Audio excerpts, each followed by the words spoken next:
Welcome to the Tech Egg. Don't get scrambled. Enjoy the video. You start by confirming prerequisites: Visual Studio Code, Roblox Studio, and the Roblox language server or Rojo tools. Open your project folder in VS Code so file paths match Roblox Studio.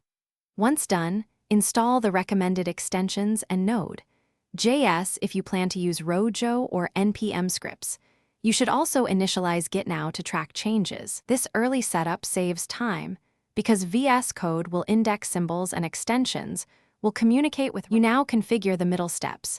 Create a Rojo project file and map folders to Roblox instances so code syncs reliably.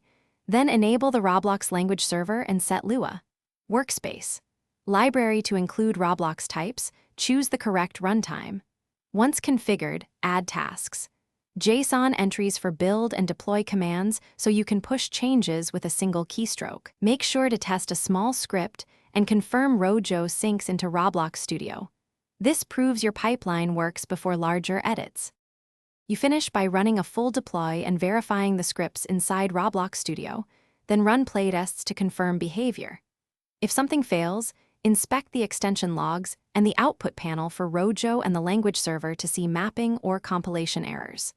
Make sure file paths match your Rojo config and that the LSB has indexed recent changes. If problems persist, revert to a known commit, restart Rojo and Roblox Studio, and rerun the deploy to isolate the issue quickly. Thanks for watching. Consider subscribing if I helped unscramble your problems.